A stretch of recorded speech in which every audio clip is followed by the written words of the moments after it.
अभी तक तो आप लोग ने इस Royal Enfield Classic next gen 350 के बहुत सारे रिव्यूज़ देख लिए होंगे, जिसमें आप लोगों ने ये देख लिया होगा कि ये बाइक कितनी अच्छी है, कितने इंप्रूवमेंट हो चुके हैं इसके अंदर, कितने नए फीचर्स ऐड कर दिए गए हैं, क्या सारी चीज़ें नई मिल रही हैं, सारी चीज़ें आप लोग देख चुके होंगे। लेकिन अभी तक आप लोगों ने शायद ये नहीं देखा होगा या फिर आप लोगों ने वो चीज़ नहीं सुनी होगी जो आपको पता होनी चाहिए थी। वो है कि इस बाइक में आखिर ऐसी कौन सी कमियां हैं जो अभी भी बाकी रह गई हैं, जिसको अभी भी इम्प्रूव करना चाहिए। और उसके लिए आज मैं ये वीडियो लेकर आ गया हूँ, जिसमें मैं आपको कॉइन के दोनों हिस्से बताऊंगा। मतलब आपको हेड भी बताऊंगा, टेल्स भी बताऊंगा, मतलब आपको कमियां भी बताऊंगा, अच्छाइयां भी बताऊंगा। जिससे ये होगा कि अगर आप लोग ये बाइक ले रहे हैं तो आपको खाली एक चीज़ ना पता हो, खाली तारीफ पता होगी तो आपके लिए बायसनेस हो जाएगी। और बायसनेस मैं करता नहीं हूँ, इसीलिए मैं ये वीडियो लेकर आ गया हूँ, जहाँ पे मैं आपको इस बाइक के प्रोज एंड कॉन्स बताने वाला हूँ। कौन सी वो बड़ी कमियां हैं जो मैंने नोटिस करी हैं इस बाइक को कुछ दिन चलाने के बाद। और इसीलिए मैं ये वीडियो लेकर आ गया हूँ, जिसमें मैं आपको सारी डिटेल में बताऊंगा। और अगर आप लोग इस बाइक को लेना चाह रहे हैं तो मेरे हिसाब से आपको ये पूरी वीडियो देखनी चाहिए, ताकि आपको इस बाइक के बारे में वो रिव्यू मिले जो एक एक्चुअल रिव्यू है, एक एक्चुअल एक्सपीरियंस है कि इसमें क्या अच्छाइयाँ हैं, क्या कमियाँ हैं। अब अच्छाइयों और कमियों की बहुत सारी बात हो चुकी है, तो शुरुआत करते हैं इस वीडियो को, सारी चीज़ जानते हैं डिटेल में आज की इस वीडियो में मेरे साथ। तो मेरा नाम है फराज और आज हम लोग देखने वाले हैं Royal Enfield Classic next gen 350 के सभी प्रोज एंड कॉन्स।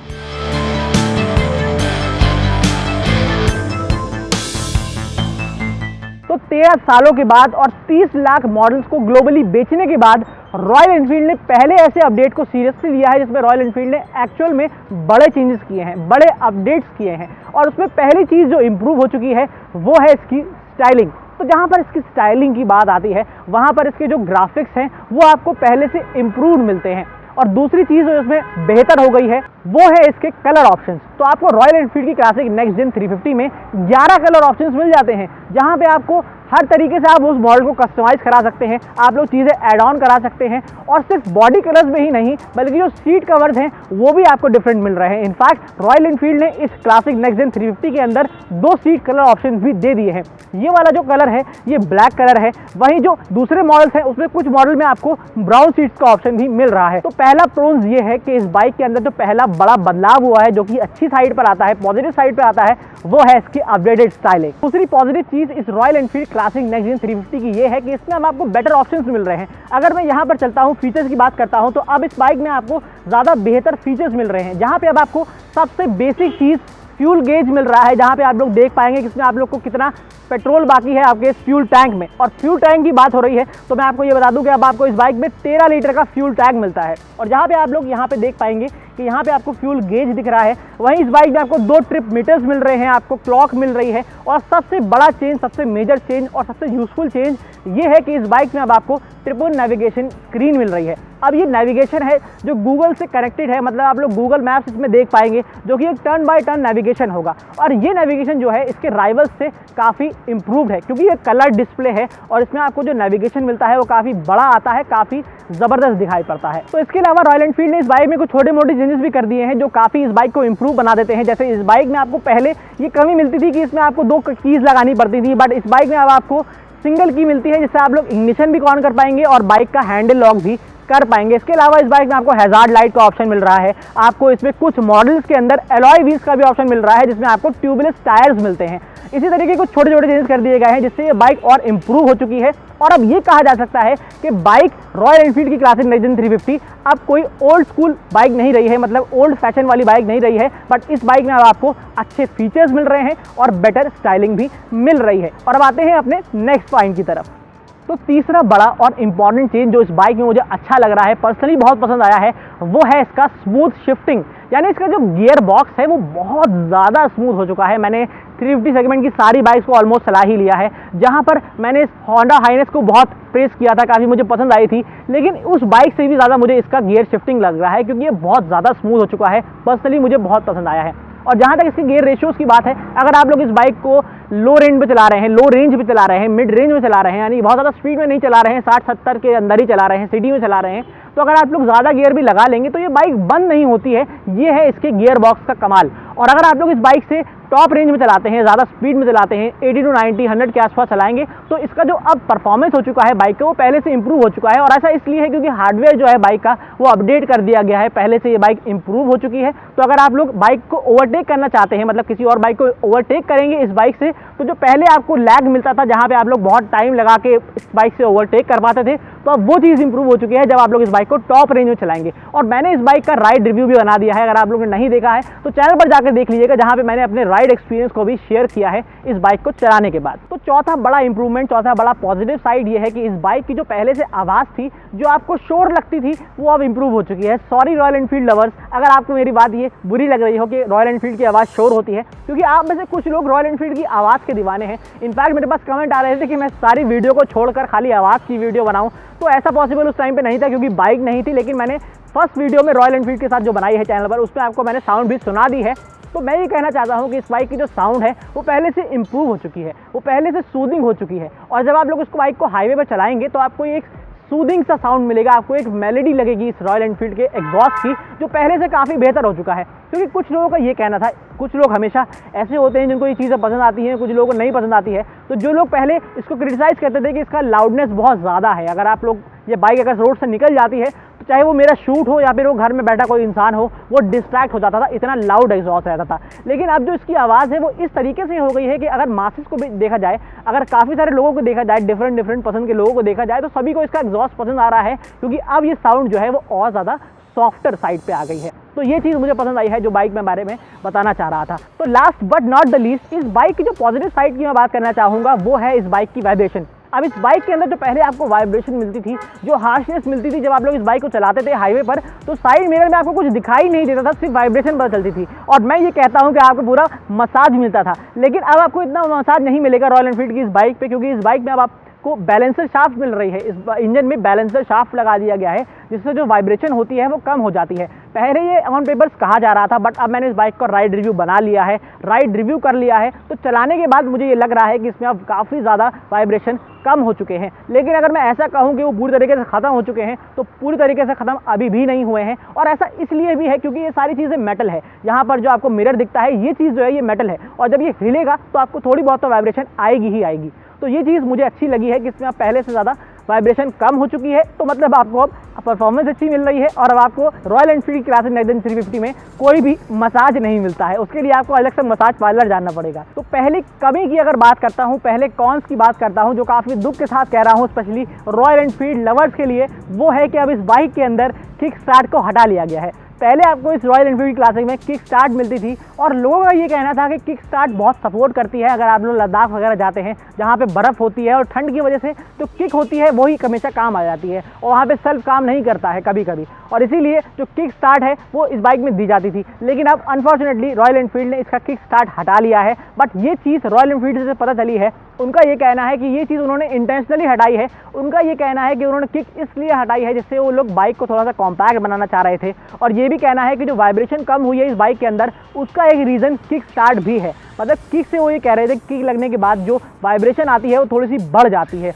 और उस चीज़ को कम करने के लिए रॉयल एनफील्ड ने इस किक को हटा दिया है। अब पहले कहा यह जा रहा था कि रॉयल एनफील्ड जो है बाकी मॉडल्स के साथ ऑप्शन की तरह किक को दे देगा, बट अब ऐसा मुझे नहीं लग रहा है, क्योंकि हर कोई चाहता है कि किक बाइक में ना हो आज के ज़माने में। बट कुछ लोग हैं जो रॉयल एनफील्ड के लवर हैं, रॉयल एनफील्ड के लॉयलिस्ट हैं, उनको लगता है कि इसमें किक स्टार्ट होनी चाहिए। बट अब ऐसा मुझे नहीं लग रहा है कि रॉयल एनफील्ड इसमें दोबारा किक ऑप्शन देगी, लेकिन अगर देती है तो आपको एज ए ऑप्शन किसी मॉडल में दे देगी, जिससे आप लोग भी सेटिस्फाई हो जाएं। तो दूसरी बड़ी कमी इस बाइक के अंदर मुझे ये लग रही है कि इसके अंदर जो ट्रिपल नेविगेशन स्क्रीन दी गई है वो एक छोटी सी कमी भी है, और वो ऐसे कमी है क्योंकि ये चीज़ तो बहुत अच्छी है, नेविगेशन दे दिया गया है, लेकिन एक कमी ये रह गई है कि जो नेविगेशन दिया गया है वो सिर्फ टॉप स्पेक मॉडल में ही दिया गया है। और इसकी वजह से अगर मैं प्राइस का कंपैरिजन करूँ तो इस बाइक का जो प्राइस है वो तकरीबन 2.5 लाख के ऊपर निकल जाएगा अगर ऑन रोड की बात करी जाए। और अगर आप लोग का ये बजट है, और इस बजट में आपको अगर राइवल्स की बात करते हैं तो होंडा हाइनेस मिल जाती है, जिसमें आपको नेविगेशन मिल जाता है। पर ये मानता हूँ कि ये नेविगेशन जो है थोड़ा सा इंप्रूव्ड है, बट ये चीज़ ऐसी होनी चाहिए थी कि ऑप्शन दे देना चाहिए था।